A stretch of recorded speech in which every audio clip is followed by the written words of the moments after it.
देवेंद्र फडणवीस आहेत, त्यांना सुद्धा ही सगळी माहिती देऊन झालेली. त्यांनी सुद्धा किरीटला मुद्दामून तो पक्षाचा BJPचा असल्यामुळे त्याला पाठीशी घातलेलं आहे. हे तुमची जबाबदारी होती खरं, पोलिसांवरती दबाव टाकून सगळ्या प्रकरणाची पहिल्यांदी चौकशी करणं. एका माणसाचा जीव गेलेला आहे त्यामुळे, तुमच्या निष्काळजीपणामुळे. हे फडणवीस साहेब तुम्हाला सांगतोय मी, ऐका.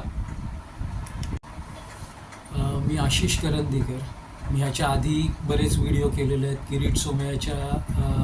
किरीट सोमयाने जे फ्रॉड केलेले आहेत किंवा जे काही गुन्हे केलेले आहेत त्याच्याबद्दल बरेच व्हिडिओ केलेले आहेत. पण पोलिसांनी किंवा कोणीही त्याची दखल घेतलेली नाही.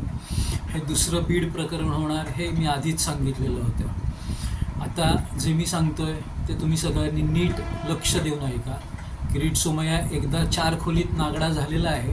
आता त्याचा पापाचा घडा भरलेला आहे पूर्णपणे आणि आता लोक त्याला रस्त्यावर नागडा करून मारतील हे मी सांगतो.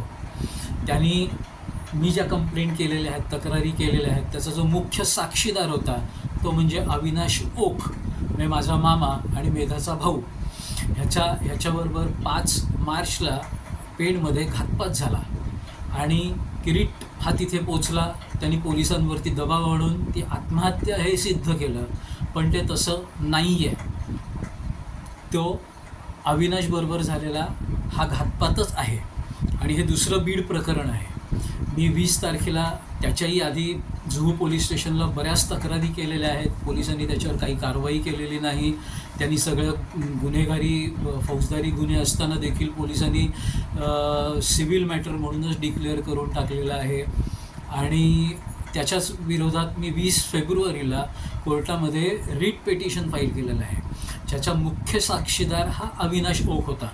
त्याला किरीटने आणि मेधानी अलिबाग, पेण, पुणे इथे जे काही घोळ घातलेले आहेत, मनी लॉन्ड्रिंगबद्दलही त्याला बऱ्याच गोष्टी माहिती होत्या आणि तो ह्या सगळ्या गोष्टी कोर्टात येऊन सिद्ध करायला तयार होता, पुरावे द्यायला तयार होता, साक्षीदार म्हणून उभा राहायला तयार होता. म्हणून त्याच्याबरोबर हा झालेला घातपात आहे.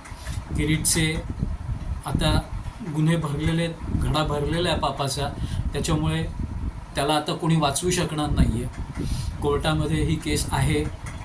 त्याला माझ्यावरती ह्याचा गुन्हा दाखल करायचा असेल, कसला मानहानीचा जे त्याचं एक शस्त्र आहे, तर त्यांनी ते खुशाल करावं.